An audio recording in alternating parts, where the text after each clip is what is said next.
Okay.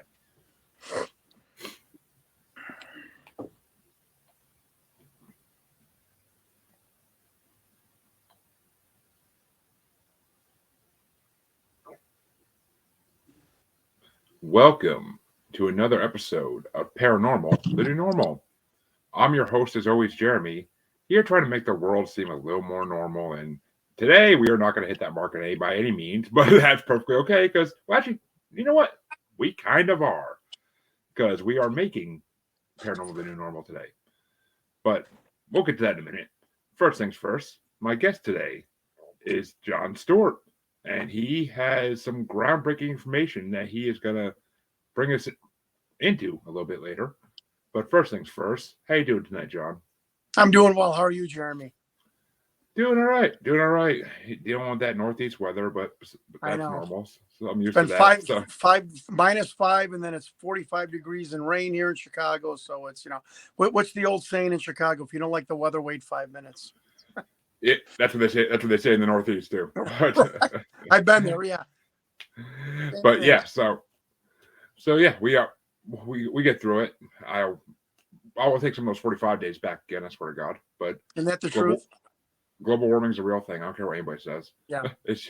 But first things first, what got you into the paranormal? First question I ask everybody in the show is that. Great question. I'm a Pisces. I've always been creative. And I say that because I feel that my birth month,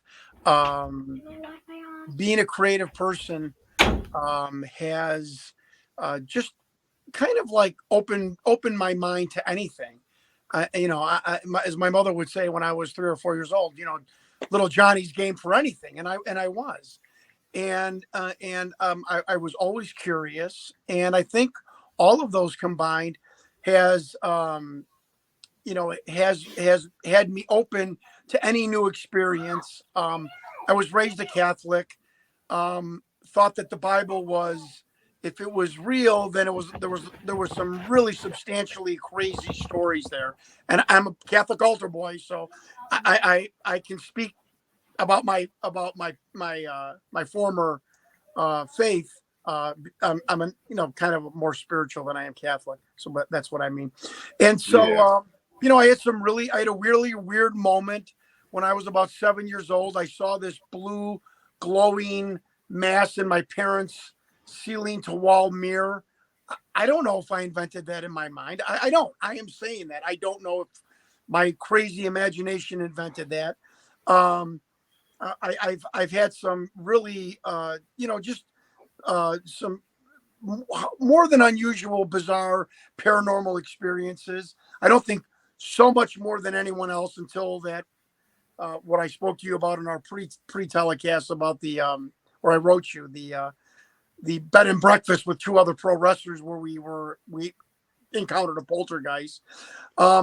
My father's Lithuanian and Polish, and his uncles and aunts and family are very attuned or open to paranormal. And my grandfather shares an infamous story that when his second wife died, he heard a knock on the door, and he opened the door, and there was a moth that would not leave, and he kept the moth in a glass like atrium for years.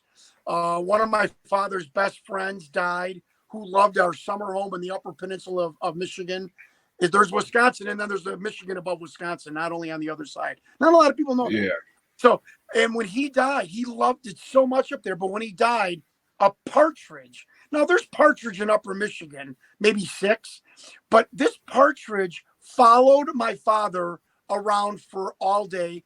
My father comes out around the cottage grounds the next day. That partridge is there. So, there's been some winged creature, metamorphosis type beliefs with stuff like that. And, when we moved into this house that I'm in now, we had some really funky experiences. I would hear a clap every time I started to doze off and take a nap or go to sleep. My wife felt somebody rubbing down the length of her spine. We actually had true gypsies come to the house and with a mass card and bless it. We had a priest come, and that really stopped the weird occurrences. But about 6 months later, then I it got the tail end of a poltergeist or some sort of spirit that literally bothered myself, General Adnan of the WWF, WrestleMania with Sergeant Slaughter, and another wrestler named Dick the Bruiser Jr. So I'm convinced that and then I don't know if it would be paranormal, but thinking about someone I haven't thought about in 6 months and they call a minute later, that has been happening for 5-6 years. I don't even worry about that anymore.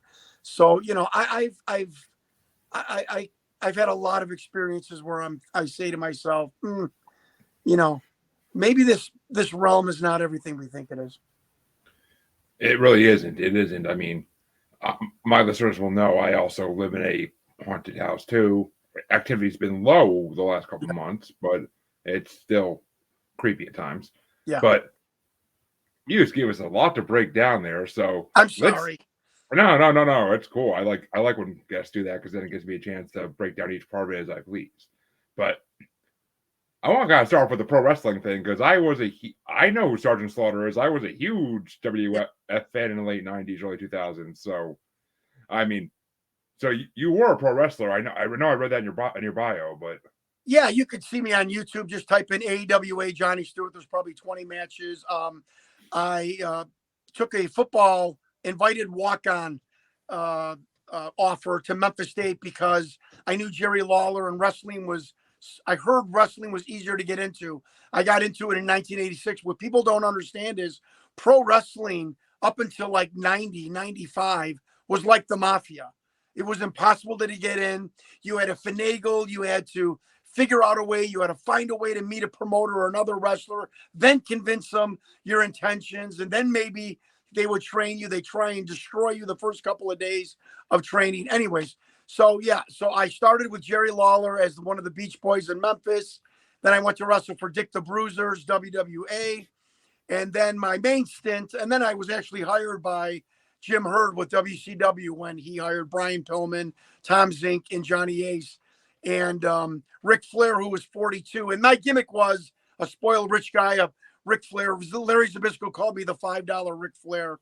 And so when Ric Flair got a wind of this, and he says it himself, he was so insecure and paranoid because I couldn't hold a candle to Ric Flair, especially back then when I had 2 years of experience and he had 25 years. And he said, look, if you need a rip-off Ric Flair character to hire him, you certainly don't need me, so pick one. And so they obviously stayed with Ric Flair working for them, obviously. I don't say that story to rub up against Rick, but it is a true story told by Jim Cornette and Paul Heyman and Jim Barnett. But anyway, so then I went to go wrestle for Vern Gagne for 2 years on ESPN, and that was the mainstay of my wrestling career. I went to work for WCW, filled in a bunch of times on the road. In 1990, a big feather in my cap, Pro Wrestling Illustrated, out of this massive business back in 90, I was the busiest wrestler in the month of May of 90. That's pretty remarkable when you talk about Hogan and all those guys that were on the road doing 2 shows on Saturday, 2 shows on Sunday. So that is one of the feathers in my cap. And then I started to promote. I revamped the AWA with a guy named Dale Gagner, and we did that for 10 years all over the country. Outdrew WCW and ECW at times. So I for a guy that just wanted to touch the ring, I had 20 years in wrestling. I, wrestled on the ESPN Main Event 8 times, the Light Heavyweight Championship of the World against Buck Zumhofe, on the ESPN Main Event. So, I didn't make $1 million, but I certainly surpassed my goals of what I wanted to get out of wrestling. It sounds like it. I mean, you definitely just you weren't no jobber, that's for sure. Oh, I was not a jobber. No. Good. It's funny. I've been revisiting that era of wrestling a lot lately by watching Young Rock, and it's interesting the different stuff they do in those, like the different stuff they did back then compared to what they did nowadays. Yeah, Ric Flair just was on a podcast and said that he really thinks the jobber matches should come back because it solely highlights the star. And I kind of agree with that. I think there's way too much wrestling on TV, but now it's a TV product. And I Yeah. predicted this in '88. I looked at my tag team partner. His name was Sonny Rogers. People remember him from the AWA and the WWF as enhancement talent. But with me, we had a great stint as the Beach Boys with Windy City Wrestling and WWA. But I said, Sonny, this is going to be a TV product. It's the crowds. Eric Bischoff and the Monday Night Wars had a little reboot, which was great for live attendance. But now it's a TV product. So does it really matter what you put on TV? I don't know. I mean, it's how many times can you see Randy Orton against another guy? I mean, it's on and on and on. And I mean, I don't really watch it anymore because I don't either. like you said, there's just back at the point in the early 2010s when WWE decided to do a third show a week when they already were doing crazy. They were doing like 4 or 5 hours a week on TV, and then they add another 2-hour show. I'm like, right, I can't keep up with this anymore. I'm like, it's too much. I have time to watch anything else. Yeah, you can remember back in the 80s and 90s. In the 80s, it was an hour on TV. You waited at the end of the AWA show because that's when they would have Hulk Hogan's interview. So you waited an entire hour to hear Jesse Ventura, Bobby Heenan, and Hulk Hogan. And you were thirsty to go to the arena 6 weeks later to see a live show because you barely saw Hulk Hogan wrestle for AWA. You saw a bunch of jobber matches, and it made you hungry to go see it. And I don't understand what here's my point, and I think I'm going to make a good point here. If what Vince and Eric Bischoff and AEW tell you, and Paul Heyman, and I know this for myself, that TV is a money loser, and TV is the reason why pro wrestling, how it managed to bring people in for live attendance. What are you on TV for? So you're doing TV for pay-per-view buys. Is that working? Other than WrestleMania? I don't know. Maybe it is. No, it's not. I don't know.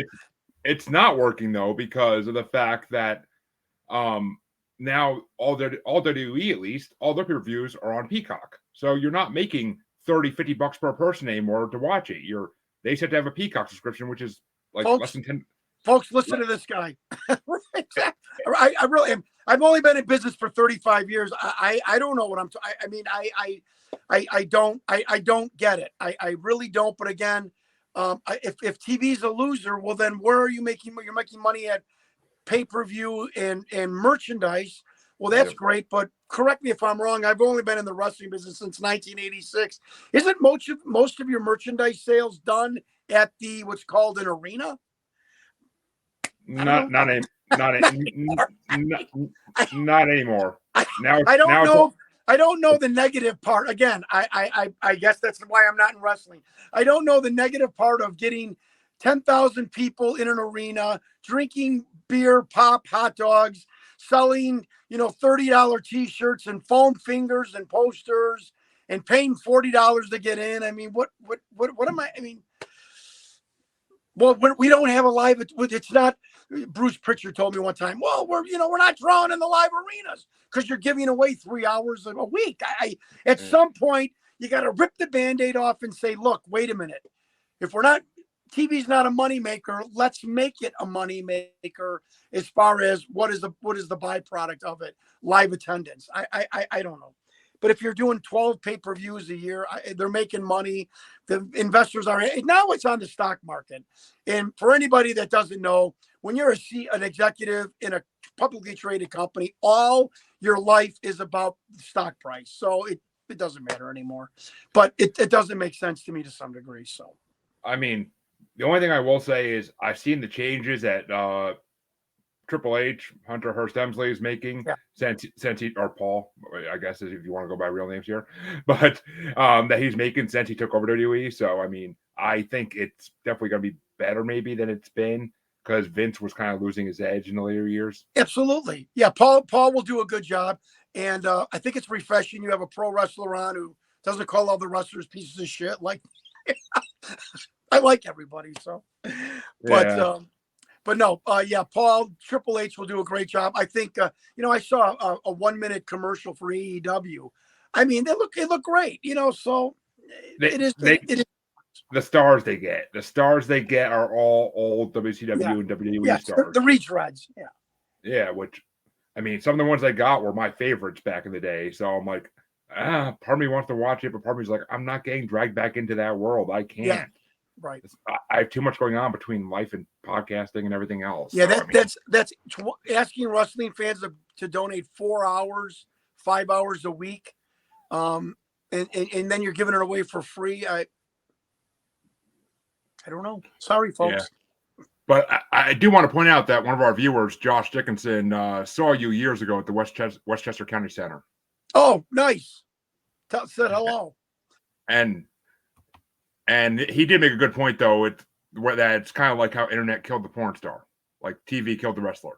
Like, kind of a good comparison there in a way. Could not agree. I just, there was something, and I'm not being Jim Cornette and melodramatic. There was such a magic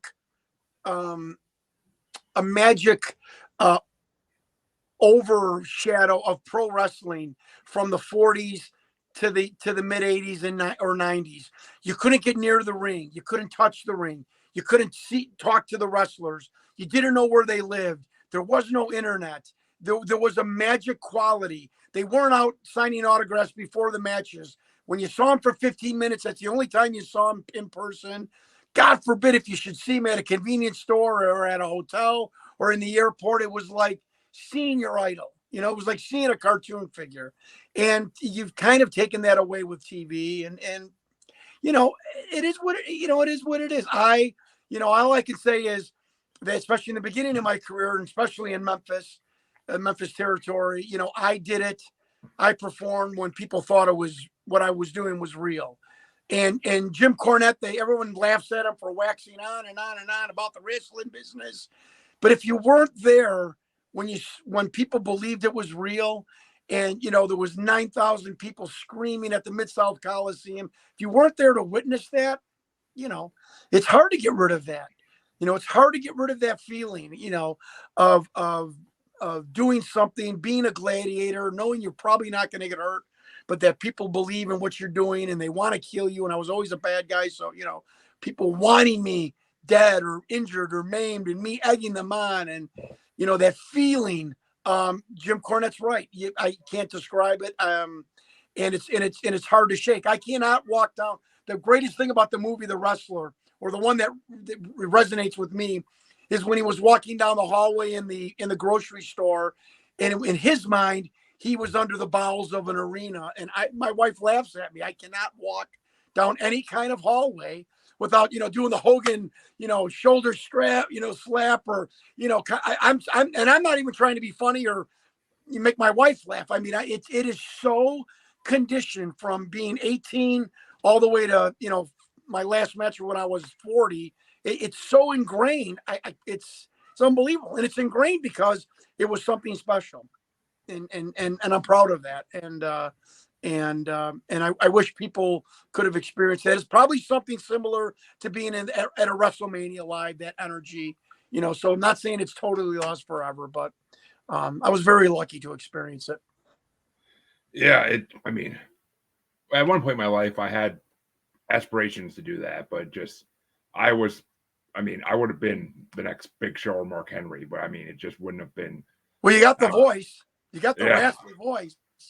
Oh, I mean, 15 years of smoking will do that to you. But, but yeah, I mean, it's just scary. I mean, it's funny because it's funny you mentioned Ric Flair, because I mean, he's been getting a lot of hate lately with all the stuff dropping about him and the whole airplane incident. Yeah, but it's you know, when I met Jeremy, I love Rick just because. Anybody that's ever had a bad vacation, the plane's delayed, your rental car's not there, the hotel stinks or smells, or we did that every day. And Ric Flair really did that every day for 40 years. He is a god for putting up with that. Truly. I mean that sincerely. But, you know, Rick is Rick. You know, the first time I met my mother-in-law, she said, "Oh, Joanne, my wife says you're a wrestler." And Ric Flair was at our hotel last week. He showed me his penis in the hallway. I'm like, well, that's not going to happen, Mom. But, you know, so Am I saying Rick did what he did on the airline? I wasn't there at all, but would I be surprised or shocked? Absolutely not. He was No. infamous for whipping out his, his dingaling and showing it to people. And, did he possibly grab the, who knows? If he did, it's wrong. I feel bad for the woman, and he should be admonished. But, when you're society made Ric Flair not live by any rules. We created him. So yes, not saying it's wrong. Not saying it's right. I'm just helping people wrap their mind around how could a 50-year-old man be drunk and grab a stewardess's hand and put it on his naked penis. And I mean, you created him. Exactly. I mean, the world created him. They created Hulk Hogan and everything that came after it. So, I mean, they made these people who they are by loving them so much or hating them so much, depending on what they were playing at that moment. But in my minor fleeting fame of wrestling or playing high school, college, semi-pro football player, the rules were just kind of different for guys like me. And you have to get to a maturity level and realize, well, this isn't going to work. I just can't do whatever I want to do in the business world, and I can't rough up or talk harshly to people in the business world. I have got to change this MO that I grew up with. And again, I'm just letting people their mind around how could Chris Adams super kick a flight attendant on a plane, which happened, because, Chris Adams he's a wrestler, it's one of the unfortunate byproducts of our business or being a pro athlete or someone that is idolized by society and stuff. And not saying it's right. It's just a byproduct. Yeah, I agree. I mean, plus, you're Ric Flair. You're going to do what the hell you want. You're fucking Ric Flair. Oh, come on. Absolutely. Nature Boy himself. But it's actually funny because we used to go to live shows all the time in the early 2000s because we had these two guys that worked for WWF, the Dahl brothers, Dave, and I always forget the other guy's name. They came into my father's Hertz rent-a-car location all the time to pick up a rental car to go down to the city to set up. They were setup guys. They would set up the ring and everything else. So they used to always give us tickets every time they came through town. Right. And I was at one of the last shows I went to was the one where Hulk Hogan came back in like 0203. Because no one was expecting it. And then it was a packed arena. And as soon as his music started playing over the freaking speakers, it was just like, everybody was just like, no, it can't be. It can't be. Right. It was one of the biggest moments in wrestling. Yeah, Hulk Hogan changed my life. I'm so glad you brought that up because, when I was in high school and I saw Hulk Hogan live, my skin vibrated. No, I'm not even joking. The guy changed my physiology. I'm like, it was incredible to see people so enamored with someone, including me, and the sweat in his body and the blonde hair. He was everything that you'd want in a pro wrestler. And I'm glad you brought it up because if you're there to experience something like that, it changes your life. I'm sure. It was amazing. It was an amazing show, and I think it was setting up for him versus Rock at whatever WrestleMania that was. I forget which one that was. No, 18. I don't know. 18. I think it was 18. I think you're right. I always remember an 8 with that match because that was great. I love that he stole the show. Yeah, it's great, but I will say, well, that wasn't. And I wasn't going to do this episode with you without getting into wrestling for at least 10, 15 minutes. I knew it. I knew it was going to happen. That's okay. And I'm fine with it. But so let's jump back into your groundbreaking. Let's get back to you and your groundbreaking. What you found out back in the late 90s. I don't want to give too many spoilers before you say it, but I know we've had a good time for 24 minutes, but and by no means is this a doom and gloom, what I experienced or what I investigated. And I want to make that very clear. It is extremely serious, and I risked my life. I still think I am to some degree. And let me just give the thesis. I purported to break in to the most top secret government facility ever devised by man and attempted to break into this facility 20 years in the past where 90% of the people at this event are dead or octogenarians or over the age of 70 years of age. And so, and all the while by doing that and also remodeling the kitchen and buying a black lab. And I say that in tongue in cheek, but it's true. And very, very briefly, because I don't know how much time we have. 1997, I'm living the life. I'm wrestling part-time. I'm living in a condo in downtown Chicago. I got a black Porsche. I got a boat on Lake Michigan. I am living the life. I'm a car dealer. And I see this documentary coming on about a year after the alien autopsy, which you can have your opinion about the alien autopsy, whatever. And it's called the 1997 Area 51 Alien Interview.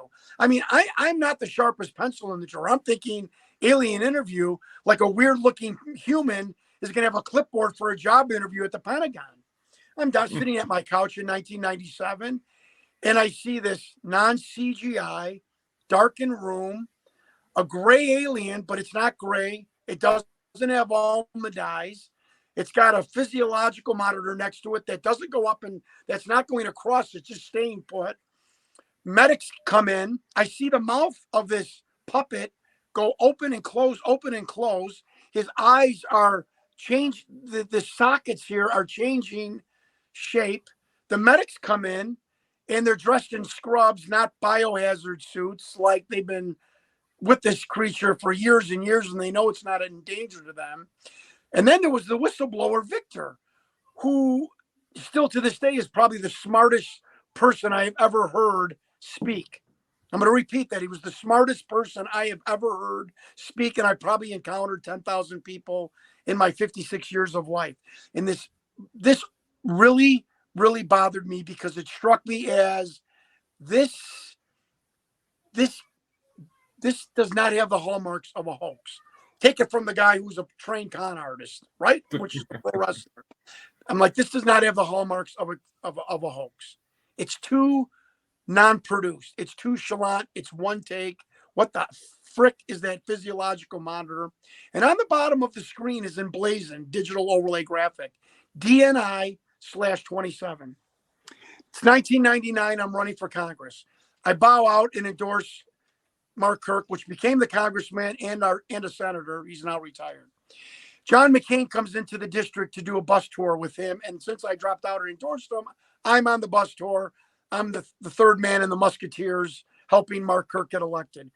We come up, John McCain comes off stage on one of the stops and there's a little lull. And I want people to listen to me here because, we're going in the deep dive.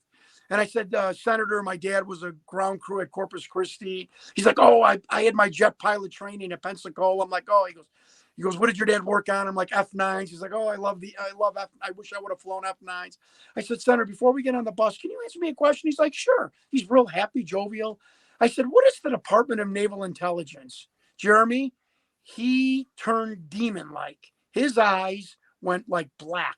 And he looked at me and said, you don't need to know anything about that. And he snapped his head and went onto the bus and kind of avoided me the rest of the night. And I'm thinking to myself, wait a minute here. Because Victor says the DNI was the Department of Navy Intelligence. And people can see this on YouTube. And nothing's hidden. It's the 1997 Victor area alien interview from 1997 with Victor, not the shitty CGIs that you've seen. When you see this one, after seeing the CGIs, you're going to be like, what is this? This is like real. And so I'm like, wait a minute. You're telling me a strip mall video production company who said Victor approached them with this video. Let's say they hoaxed this. They put on an acronym that just pissed off a United States senator. There is no Department of Naval Intelligence. Well, we ended up proving that there was, by the way. Of course. And Jeremy, again, I'm talking to somebody that understands paranormal. It's 2017. I'm running for governor of Illinois for the Libertarian Party. And I'm in my car in the driveway. I got home super early for some reason. No one was home. And I'm like, and this video bothered me all day for whatever reason. And I said, I am going to sit here and I am going to figure out something about that video. Prove that it's a hoax, prove that it's real, and then move on in investigating it. And I sat there for 4 hours to try and figure out this physiological monitor. And I found 3 guys that did a thesis on physiological monitors, professors. Sent them the video. They were like, what? The blip goes like this. It doesn't go across. What? It looks like it's just a pane of glass. We don't know what that is. The experts in physiological monitors. I call Hewlett Packard and Space Labs. They were the experts in physiological monitors when this video was supposedly shot, which was 91. Sent them both, talked to 65-year-old crusty, crabby engineers in their physiological monitoring departments.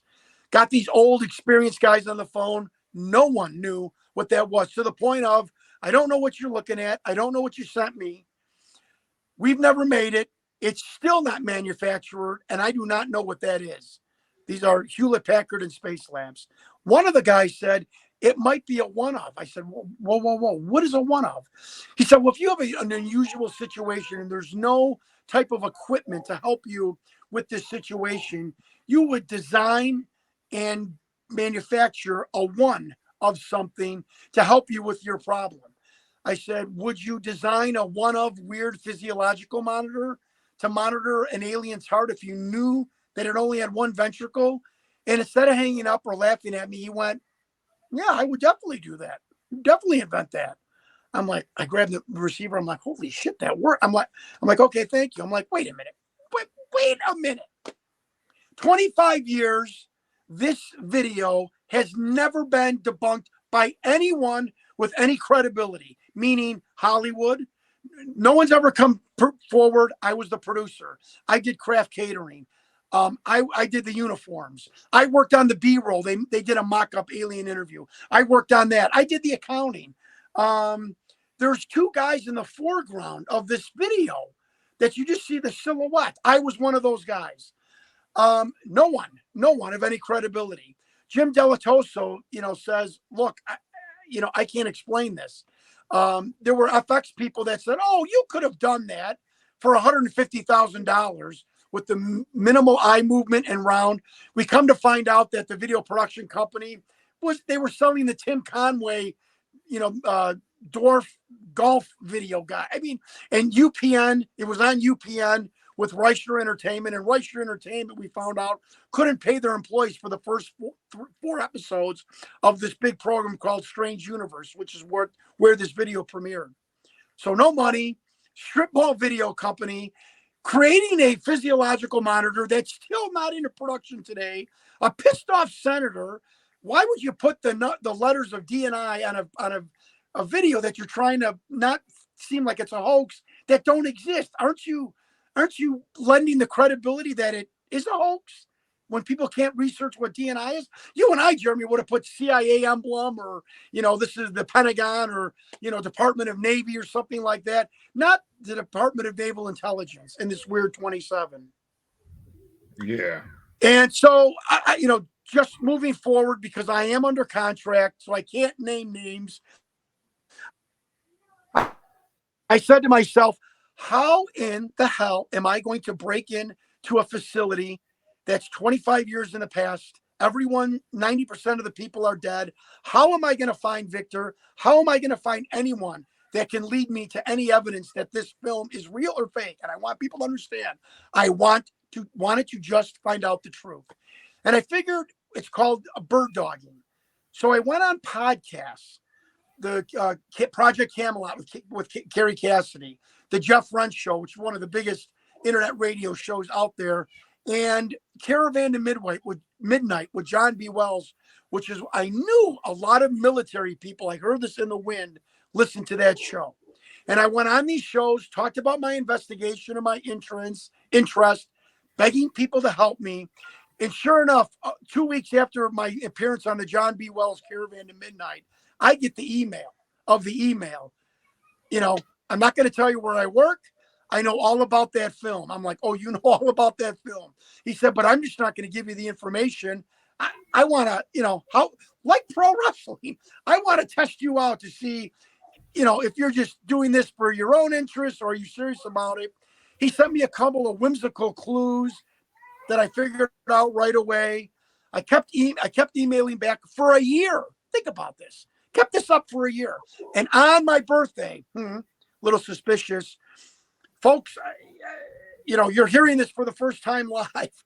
On my birthday, this guy says that he works for the DNI, the DIA, Department of Defense Intelligence Agency, which is the agency that runs this alien interrogation and retention program.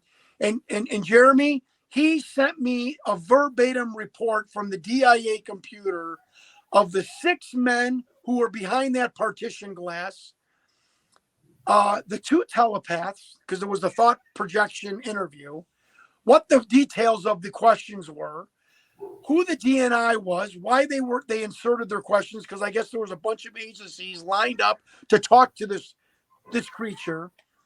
I look at the names he sends me, military men, of course, and I'm thinking this is a hoax. I look at this guy, I Google him. He says he was a captain. This guy's an admiral, and I'm not going to go any further. My buddy goes, dummy, he's giving you a report from 1991. He's giving you the ranks in 91. I'm like, oh my God, I forgot. It's true. Okay. Then I really started to get worried. Like, it was weird. It was like pornography. Like, I was looking at these names. I'm like, well, what did these men do wrong? They were just kept the secret of this interview. And I'll go further. I talked to one of the 2 medics go on top of the creature to help him because it has a respiratory issue. It starts coughing before the tape runs out. Do you know that one of the medics that were touching the creature, I look up, he was with the VA in 1991. Do you know what he specialized in? Pulmonology, lungs, breathing. And I'm thinking, how? And no one knows this guy's name. I don't know this guy's name. Still practicing medicine. Let me repeat this. In the video where the 2 medics come in for this alien, the one guy is still practicing medicine. He won't return my phone calls anymore because I tried to make an appointment with him about a lung issue. Another doctor that was there touching the alien is dead, died in California. Talked to his widow, his second wife, his widow. I said, blah, blah, blah. What can you tell me? She's like, well, it's funny. She's like, he never talked about his time in the Army, and I won't say, well, I guess, okay, he was in the Army Medical Corps. And I said, and I'm not going to say her name, I said, don't you find that weird? Most men that played sports or did something magnanimous like this armed services, other than Vietnam or horrific battles of World War II and stuff, they all talk about it. Guys and women love talking about war stories. She's like, John, he never talked about his time in the Army Medical Corps. And I said, well, I'm going to send you the video because I think I know why your husband, the doctor, I won't say his name, why he never talked about his experience in the Army Medical Corps. She called me back. She was flabbergasted. She almost fell off the chair. She's like, that's my husband to the right. I'm like, that's your husband to the right. She's like, well, now it explains it.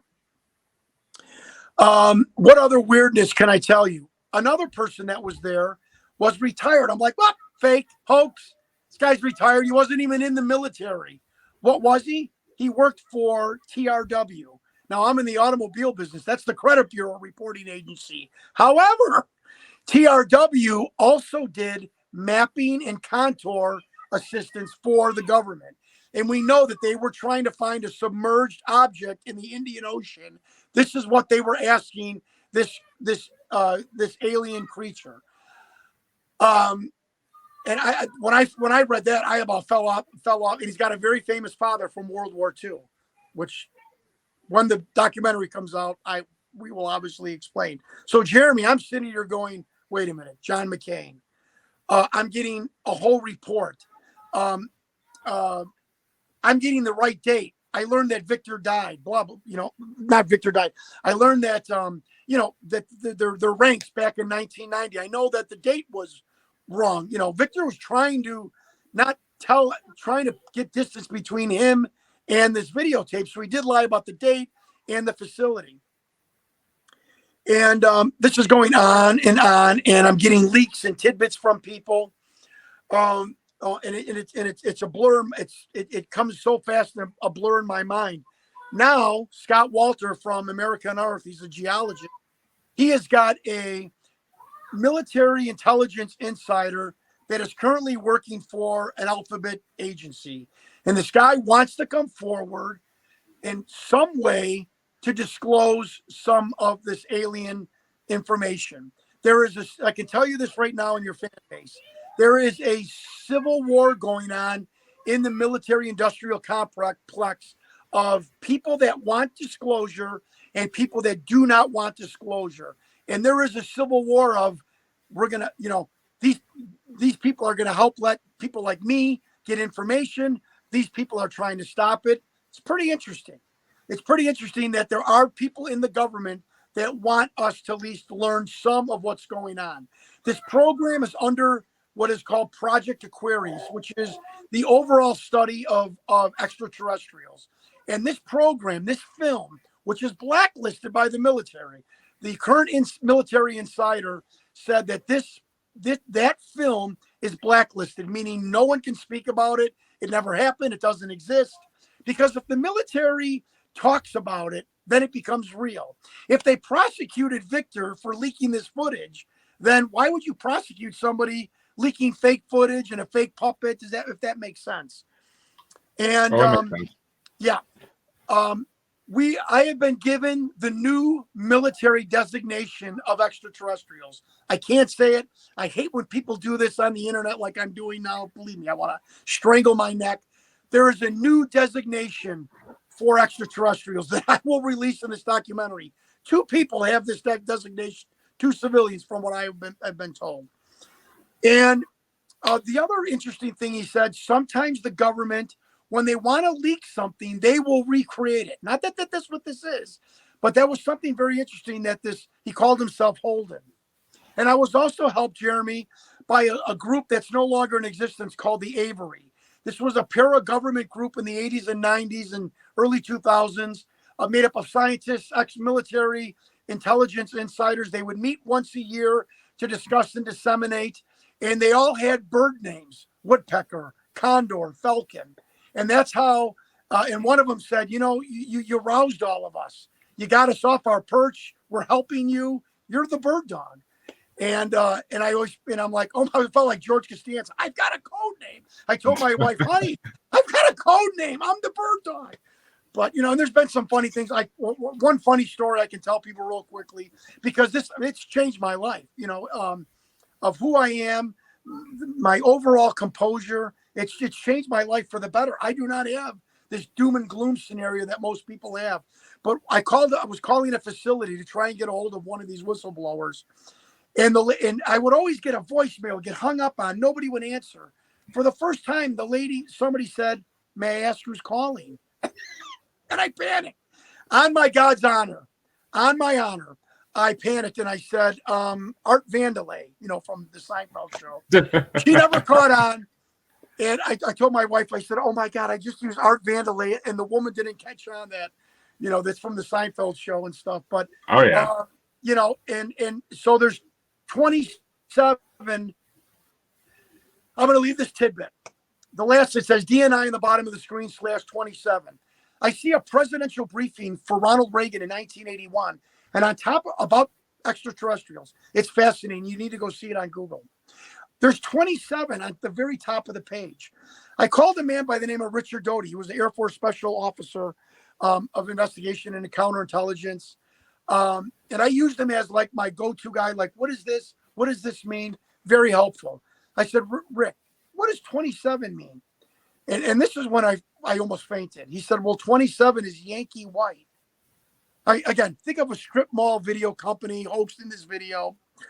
I said, what is Yankee White? He said, Yankee White is basically an overall umbrella terminology for anyone. Now listen to me, folks. Anyone that briefs or communicates with the vice president or the president of the United States. Okay. So the reason why 27 is on there is because one of the military people we know for a fact did back in the early 90s brief the president of the United States, George Bush. Yeah, and we are working on the bombshell of the bombshells. That one of the other people in the room, the medic, accidentally shined the light towards the viewing gallery, the glass partition, and a military person shied away like this. And I am telling you, and you could probably guess who this is, but we are spending $1,400 to have this lightened, the picture lightened. But we can see the lips, the shine of the nose and the forehead. And we are almost 75% sure. I mean, this is going to make people in America fall off their chair that it is a beloved member of the government from the early 90s. Now, there wasn't many beloved members of the government that were people would know by name and face in the 90s. And if we prove this, this takes this investigation into the stratosphere. But the bottom line is this, and I'm not saying this because I wanted this to be the conclusion. I wanted to know the truth. But the bottom line is, folks, is the United States government has had an extraterrestrial retention and interrogation program from the early 50s. It's continued to this day. It's a fact. I have proven every bit. I hired even an animatronic person named Bill Mums. National Geographic had him study the Patterson-Gimlin Bigfoot film. He said there is no crease in the armpit of this creature because light does shine on its chest. He said you can't do that with foam and latex. There's always got to be a crease because the arm eventually has to come down in the drying process. He said, I can't tell you conclusively. He goes, but that is not a foam animatronic doll. It isn't because of the no crease in the arm. So you are looking at, for the first time, an extraterrestrial creature. And this is called the other gray. He is an eben. He is a haploid. He is not gray. He's terracotta bone brown, so to speak, with round eyes. He did die shortly after that in 1991.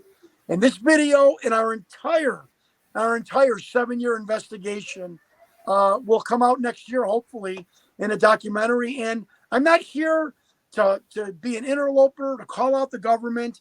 I like to think that I'm just trying to help the government come out of the closet to the alien presence on this planet and their knowledge of it. And I will lastly say, and thank you for letting me share my journey, that the United States government has told you that there are objects in the sky that are not built by China, the United States, or anyone else. They have told you that these objects are not built by anyone on the planet Earth. I am simply bringing you one of the pilots. Simple as that. And although this might feel uncomfortable, people might want to, we're going to rip his investigation apart. I mean, folks, I've talked to the widows. I've talked to the people that were in the room. I know the disposition of Victor. I talked to his ex-girlfriend. Victor, the most infamous whistleblower in all of, forget Snowden. Victor's the man. And I found out who he was, where he lived, his disposition. I talked to his ex-girlfriend. I talked to the director of the original production.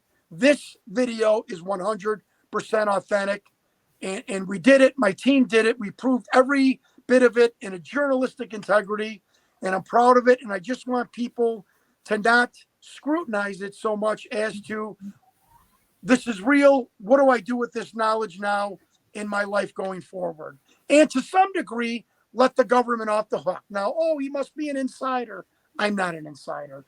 But can you imagine holding on to the secret all your adult life, going home to golf games, birthday parties, marriages, when you know this secret you're living with and you're investigating or you're interacting in this program as a military person or a government contractor? I don't think anybody wished that when they were a little kid. So, I think these people are heroes that did this, that are doing this. You need to let them off the hook a little bit, compromise, and come together and say, hey, Jon Stewart and his team, they proved this video. What do we do with the information now? Wow. A mouthful. All that is a mouthful and is totally mind-blowing. And thank you, Josh, for sharing this out. This definitely needs to be shared out. Yeah. Jeremy, I'm asking all of your viewers and listeners, look, I'm not on social media. I need everyone's help to make things go viral, to share this. I'm trying, I want people to find me a decent person, a guy that was just a truth seeker. I'm not sticking my thumb in my nose and I found out and you didn't. I investigated this. I took a lot of my time, but I need your listeners and viewers to help me get this out, to share this with people, to get me on other podcasts. So this starts spreading and this becomes, a matter of fact in our lives. This needs to be shared to people. And I'm actually really happy you brought in the Patterson-Gimlin film too. That's awesome that you actually had him look at that. I mean, I never thought it was fake personally because I've heard before, like the way it was walking, there was no technology to make a suit like that back then. Yeah, well, we hired the guy that National Geographic hired. As a journalist and investigator, I can't get any more. I can't get any more than he said, John. From my threshold investigation, I can tell you, I can't say it's real, but I can't tell you this: the crease. There is no crease in the bean's arm. It couldn't have been done with latex or foam. A strip mall video production company, really? I don't know. Yeah, and then you get all the names of the military people. It was bizarre to see these names. I shared this whole investigation with names with Linda Moulton Howell. I think everyone knows her. She's a journalist, a famous godmother of ufology. And she said, John, you know what's remarkable about your investigation? I've never heard of one of these people ever. She goes, always in some UFO investigation, a name gets recycled. She's like, I've never heard of Victor's real name or any of these men behind the viewing glass. I've never heard of any of these names. You do not realize the rarity of that in your investigation too. So and again, I stopped Jeremy, lastly, I'll shut my mouth. I stopped my investigation because no one else, I couldn't find anybody else to say it's fake or anyone in Hollywood. You mean to tell me in 25 years, the guy that created the creature wasn't at a pool party trying to get laid by some girl and saying, I created the alien from that video, or I did the lighting, or Hollywood is full of braggarts. Not one person in 25 years of credibility has come forward in the public, military, contractor, or Hollywood to say this is fake and I worked on it. That is when you think about the alien autopsy, which was debunked months after it was out, this 25 years later, and I had to stop my investigation because everybody I asked about said, oh, it's real. No, that one's real. No, that's, so I stopped my investigation. I gave up of trying to see if someone could say it with credibility that was fake. So it was amazing. It was a journey of a lifetime. And the only thing I will say is the only thing that could have made that all better is if when you used Art Vandelay, you should have said you're a marine biologist. But I want to yell at one of my. I always wanted to be an architect. If you can't laugh at some of this stuff, people get mad at me like, well, this is a serious topic. You're right, and I risked my life. You didn't risk your life. I risked my life, and I have the text saying your life is in danger. So, but I had to inject some humor into this. It can't all be life and death and cloak and dagger. Exactly, which. At the group you mentioned that had all the bird names, I wonder if that's kind of like where the inspiration for the sinister group on X-Files came from. I don't know. I'm going to look that up. But they were, it when you read about and Kit Green, Dr. Hal Puthoff, Rick Doty was one of them, and it wasn't all sunshines and clouds, and they didn't help. They didn't tell me things. Like Dr. Hal Puthoff would say in an email, well, that's interesting. That's something you should further research. I don't know that name. Try this number. Here's an email you can try. Not putting me and giving me the information, but putting me on the scent. And I called John Alexander, who's a colonel. You look him up on the internet. And he's done a lot of interviews and stuff. He just spanked me verbally. This is crazy.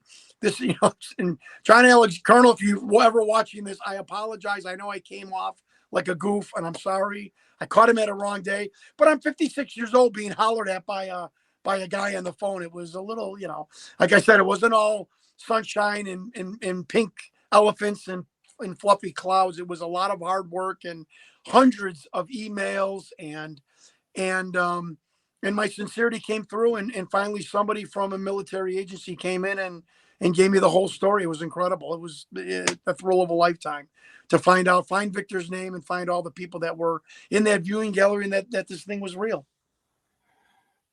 I mean, wow.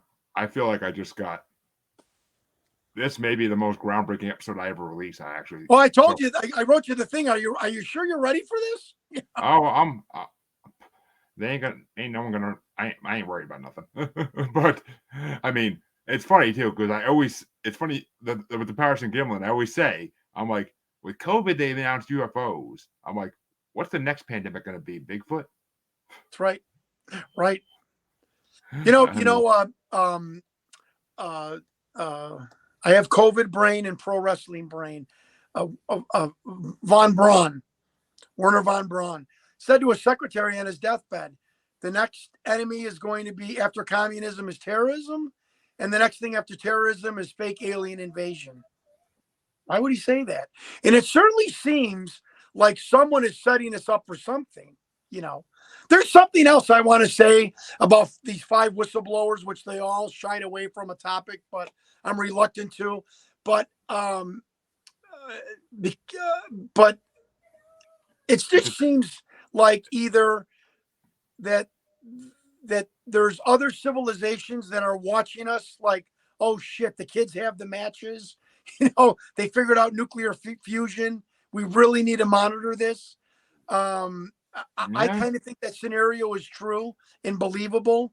And so much of things in the Bible, if you just replaced angels with alien, it all kind of really makes sense. I mean, why? And I'm not getting off on a tangent. Why do we believe the Virgin Mary and pregnancy and birth from a person from 2,500 years ago? But then when an executive who says, look, I was visited by something, my gynecologist said I was impregnated, I lost the baby. Why do we laugh at her, but believe a person writing something 100 years ago? I never could reconcile that with people. If you believe in the Bible, which are pretty incredible stories, I'm not cutting it down. Catholic altar boy, you got to believe that, extraterrestrials. I mean, folks, we can't thin out traffic at a Dodgers game. Let's hope we're not the only people in the universe. Okay. Jesus. Seriously. I personally believe, and it's funny because Marvel Comics actually used this in a storyline, but I believe this before they even did that.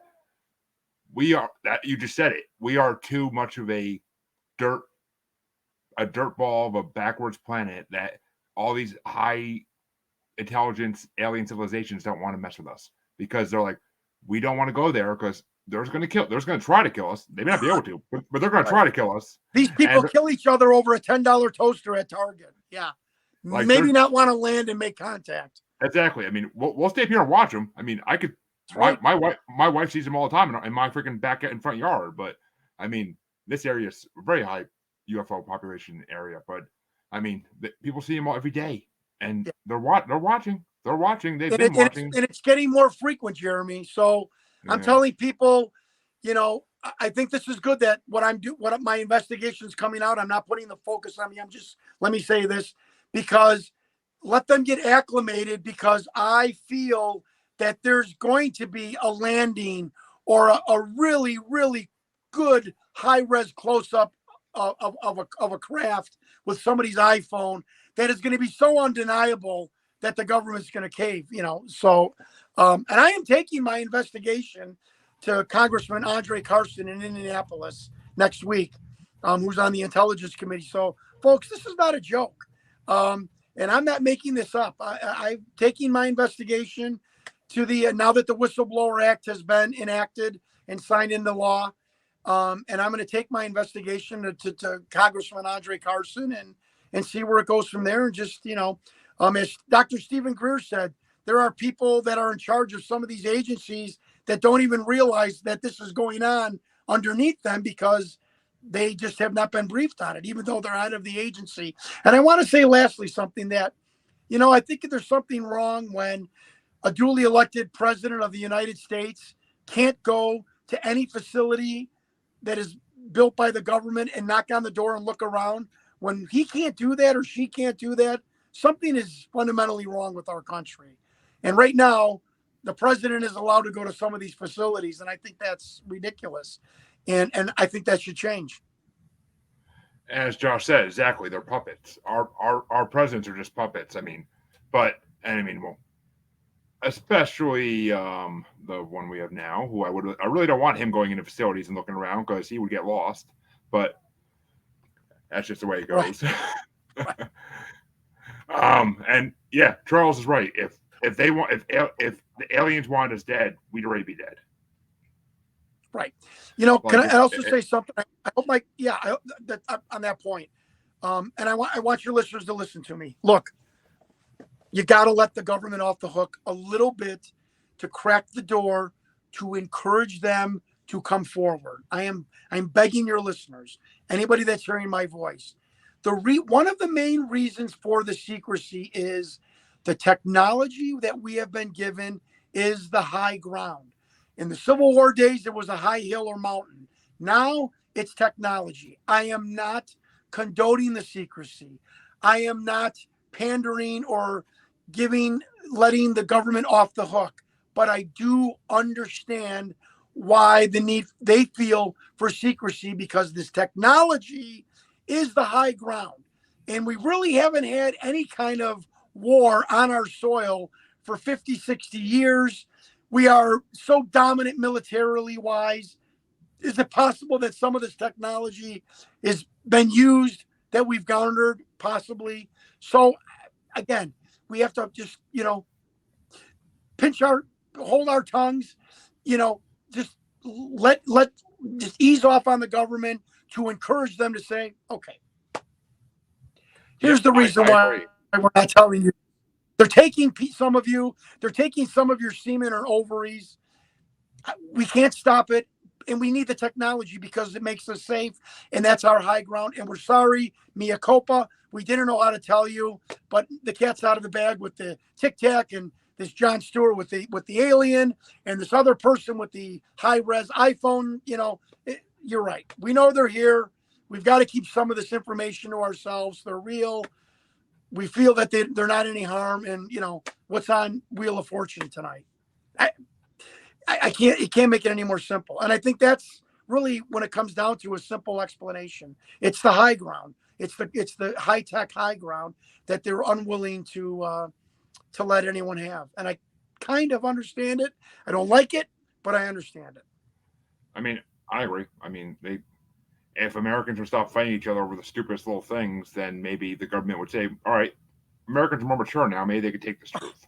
Amen. I am so glad you said right. It's. Can you imagine being a 4-star general? You want to tell the American people about aliens and the alien presence, and you watch TV and somebody's whacking somebody over the head at Target for a $9 toaster?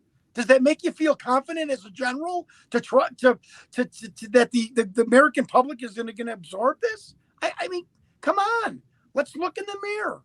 We're sometimes our own worst enemy at times, meaning the society at whole, which I love. America. I love American people. We're hardworking. We help our neighbors. We help at school. We do things that we don't have to do out of the kindness of our heart. But at times we are sometimes our own worst enemy. And I understand to some degree why they're reluctant to come out with this. And maybe guys like me are the slow disclosure, the soft disclosure. It comes out and dribbles to finally one day you look around and the whole tray's full of ice cream. Oh, okay, it's ice cream. But you didn't notice it because it was brought in at a teaspoon at a time. I don't know if that's a good analogy or not, but I really think that is why I have not received any blowback for this yet, and why somebody who was a current military insider with one of the alphabet agencies gave me this whole report on my birthday to say, let this guy leak this out, and maybe we can leak this out, and we could show this, and we can have a pathologist say that, yes, I worked on a piece of alien tissue, and we could slow walk this thing down the boulevard. If that makes sense, I don't know. It does. It does make sense, and I want to thank you for coming on. This has been an incredible episode, and I can't wait for people to hear it. It won't be releasing It'll be releasing in February, most likely, because I have a lineup of shows already set to go. But I will be sharing this video out tonight like crazy so people can watch this video. And I will say that if you want to come back on next year before your documentary comes out, Right. Hit me up. I will gladly get you on. You said, does your documentary have a name yet, or are you still working on that? Well, one of the working titles is Hunting Victor, Bird Dog, Victor, Hunt, finding this guy. And it kind of, but, we're still working on the title. When I write the book, and I can't because this journey hasn't been finished, because part of the journey is Hollywood and now dealing with the government. But the book is entitled The Bird Dog, which I thought was aptly named. So, which will be, the Bird Dog, the hunt to find the most famous alien whistleblower, Victor. So, well, I can't wait to actually read the book and to see the documentary. I'm dying. I would love to see it. Thanks for having me. I appreciate it. It's been my pleasure. And okay. For all my listeners, you can find me on Facebook as Paranormal the New Normal / Maniacal Music Musings Podcast with the S Facebook group. You can find me on Twitter and the Gram as @Juggalo Bastard. You can find me on TikTok as Juggalo Bastard Podcast, and you can find me on YouTube as Paranormal the New Normal, where I will be streaming in the near future. Plus, Paranormal the New Normal is now part of Parapost and Antisocial Network, so we stream at both networks as well. Thank you again, John, for coming on. Thank you. To go from a great wrestling talk to a great alien talk, that just makes one hell of a good episode. Who would have figured? But thank you, and to all my listeners and watchers, thank you for tuning in, and I will see you next time.